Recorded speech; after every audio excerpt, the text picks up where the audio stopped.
Wewe unajua ni nini? Hii ni nyingine ya kibabe ya kufunga mwaka kama vipi Si usual naendea wale wanangu maselebu.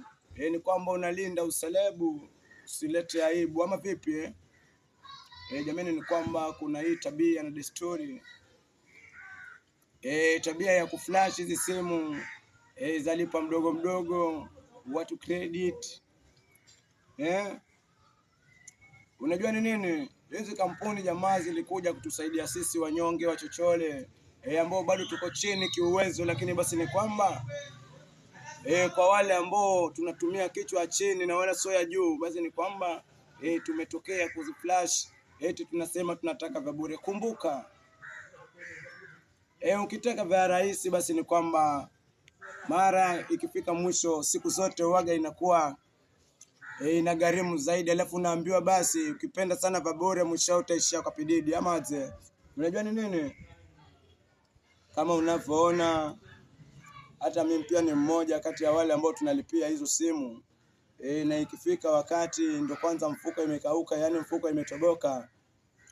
Unaona hii wajanja wanasema ni simu ya tochi, wajanja wanasema ni simu ya game la nyoka lakini basi ni kwamba cha msingi mawasiliano ndio bora maze.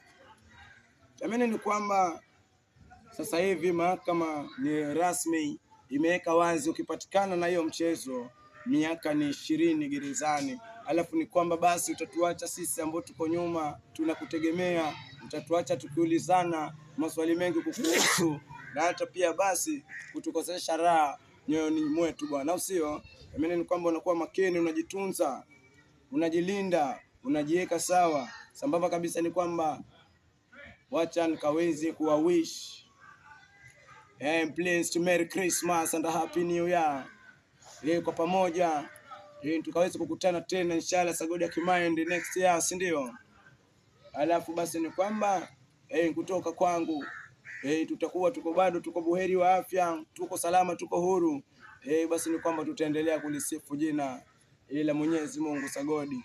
Jamani ni kwamba kwa hayo machache ni kwamba una change na kama hujafika huko basi ni kwamba unaepuka hizo game jamani. Ni kwamba tuna maindiana ndipo basi tuweze kukutana tena next year tukiwa tuko salama salmin. Alafu kwa pamoja tutasema Sagodi na Meka, au sio? Big up wanangu, wanaitwa Dio Kipopolipo Guilty as usual. Salute wanangu.